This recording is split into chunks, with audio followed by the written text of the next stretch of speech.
Catálogo Divino. En esta quinta temporada escucharás historias de amor, pasión, traición, valentía, sabiduría y perdón. Demos paso a los santos y beatos que nos preceden en el cielo y siguiendo su ejemplo luchemos por ser parte de los coros angelicales. Catálogo Divino.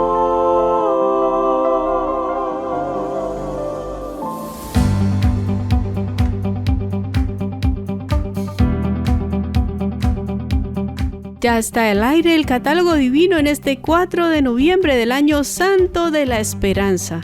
Estamos llegando al final de este año santo y es hora de recoger los ricos frutos que nos ha ido obsequiando la Iglesia a través de los santos. Además, debemos intensificar la oración de intercesión, pidiendo a Dios la conversión y la paz para el mundo. Y orantes han sido los santos que recordamos hoy. Hacemos memoria de San Carlos Borromeo, obispo, Santos Vidal y Agrícola, mártires, Santos mártires Nicandro, obispo, y Hermas, presbítero, San Pierio, presbítero, San Amancio, obispo, San Perpetuo, obispo, Santa Modesta, abadesa, San Enrique, hijo de San Esteban, rey. Beata Elena Enselmini, virgen, San Félix de Valois, religioso y fundador, Beata Francisca de Amboise, religiosa, y la Beata Teresa Manganiello, laica. Si la historia del Carmelo empieza con un puñado de hermanos en Tierra Santa, ¿cuándo y dónde aparece en escena el Carmelo femenino? Esta es la historia de la Beata Francisca de Amboise, primera bienaventurada del Carmelo. Francisca nació en el castillo de Touareg el 9 de mayo de 1427. Era hija del muy rico señor Luis de Amboise y Marie de Rillot. A causa de la guerra, desde sus primeros años debió huir con su madre a la corte de Bretaña. Vivió primero en Vannes, luego en Nantes. A los 4 años fue prometida como esposa de Pedro II, hijo del duque de Bretaña. Era una niña muy inteligente, criada en la fortaleza, la dulzura y la piedad, tanto que a los 5 años el obispo le permitió hacer la primera comunión. Fue dirigida en su infancia por San Vicente Ferrer. A la edad de 15 años, Francisca se casó con Pedro II, a pesar de su deseo de consagrar su virginidad a Dios. Su marido no era para nada buen ejemplo de esposo, siendo celoso sin motivo. Al mismo tiempo era amante de placeres y mujeres ajenas. Francisca se ganó los corazones de todos con su entusiasmo y alegría, además de la paciencia y el tacto hacia su esposo. Tras la inesperada muerte de su hermano, Pedro fue llamado a gobernar Bretaña. En 1450, en la catedral de Reims, Francisca fue coronada como duquesa de Bretaña juntamente con su esposo. Varios años duró aquella vida de mal matrimonio hasta que Pedro, vencido con la oración y la paciencia de Francisca, cambió su corazón, convirtiéndose plenamente a Cristo, y comenzó a respetarla. Ambos consintieron en llevar una vida de hermana y hermano, sin intimidad matrimonial, prometiéndose uno al otro que el que sobreviviera al otro ingresaría en un monasterio para santificarse. En la corte, Francisca fue todo un ejemplo de austeridad y piedad. Desterró los lujos en damas y edificios, acabó con las fiestas excesivas, la malicia y la lascivia producto del ocio. Estableció la caridad que supervisaba ella misma. Volvió a establecer la misa y las devociones diarias para ella y sus sirvientes. Fue gran impulsora de la canonización de San Vicente Ferrer y la fundadora del monasterio de las Clarisas de Nantes. Asistía a todas las horas canónicas en la catedral. Estableció penitencias y procesiones públicas.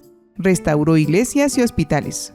Fue muy devota de Santa Úrsula y en su honor estableció que cada miércoles se les entregara a 11 niñas pobres 5 monedas de oro.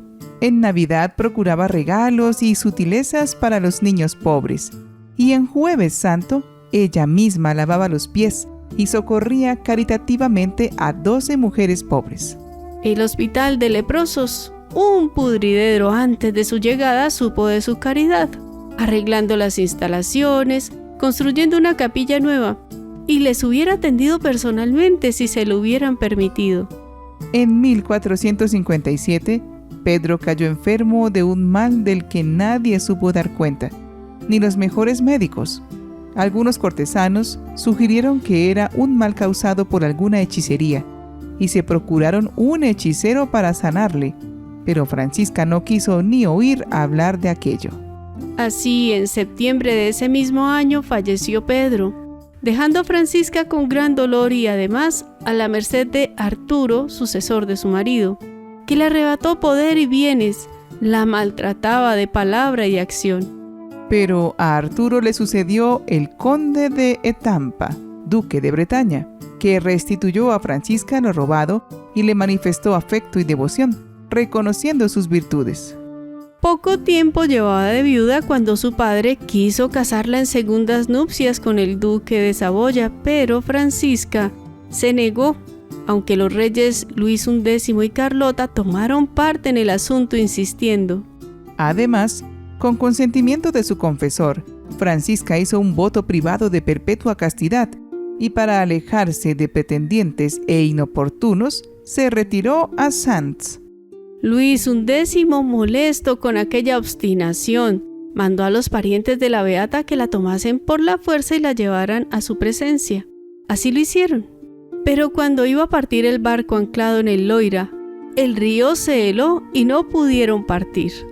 Los habitantes de Sants, entre tanto, enfadados con la violencia empleada con su señora, a la que querían mucho, la tomaron a su vez y la llevaron a un lugar seguro. Cuando la dejaron en paz, intentó 2 veces ser religiosa con las clarisas pobres de Nantes, pero la mala salud lo impidió.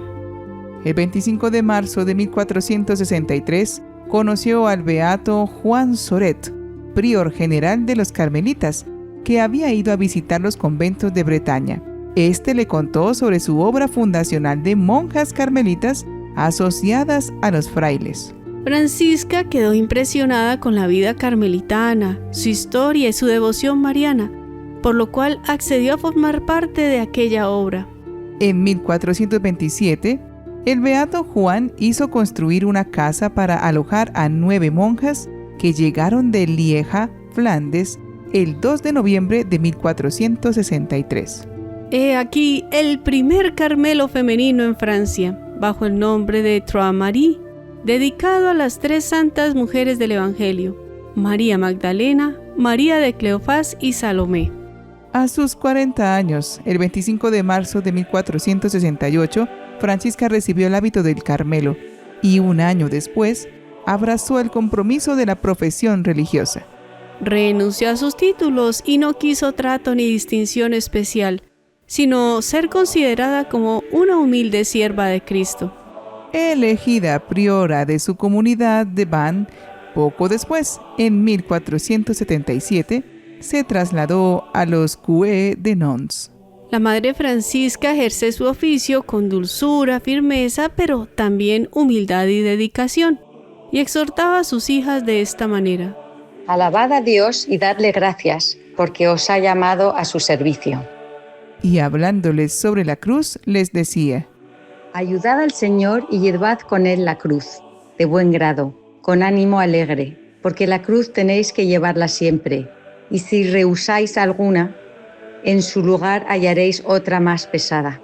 Y ante las tentaciones las animaba así: El que nunca es tentado, ninguna virtud conseguirá. Someteos, pues, al divino beneplácito, ya que Dios nunca permite que seamos afligidos, como no sea para nuestra salvación. Deseaba que las consagradas vivieran la caridad tal como lo habían mandado del Señor. No despreciéis a nadie, ya que es voluntad de Dios que améis al prójimo como a vosotras mismas, y a todas las hermanas, aun a las que os injurian. Hacía reflexionar a sus monjas sobre la confianza en Dios y les hacía ver que cuando el Señor vea vuestra buena voluntad y vuestra perseverancia, os dará su gracia y su ayuda para que llevéis las cargas de la vida religiosa hasta el fin, y por su amor nada os resultará difícil de tolerar. Insistió siempre en la práctica del silencio, la obediencia y la pobreza. Introdujo la comunión frecuente y una estricta clausura. Habiendo querido hacerse cargo sola del cuidado de una hermana que se sabía padecía la peste, murió el 4 de noviembre de 1485, víctima de su caridad. Fueron sus últimas palabras. Adiós, hijas mías. Voy a probar lo que es amar a Dios sobre todas las cosas. Su culto fue reconocido por el Papa Pío IX el 16 de julio de 1867. Pidamos la intercesión de esta virtuosa mujer que con sus oraciones y paciencia logró convertir a su esposo y luego fue una religiosa admirable. Oh Dios, que has llamado a la Beata Francisca para que buscase tu reino sobre todas las cosas en tu servicio y en el de la Virgen María. Concédenos que, fortalecidos por su intercesión, avancemos con espíritu de alegría en el camino del amor. Por Jesucristo nuestro Señor. Amén. La Beata Francisca de Amboise nos enseña que la verdadera grandeza se encuentra en el amor y el servicio a los demás. Su vida, marcada por la humildad y la caridad, fue un ejemplo de humanización en su época, guiando a muchos hacia una fe sincera y solidaria. La fe sin obras está muerta. Así que, siguiendo el ejemplo de los santos, sazonemos nuestras devociones con actos de verdadera caridad. Beata Francisca de Amboise, ruega por nosotros.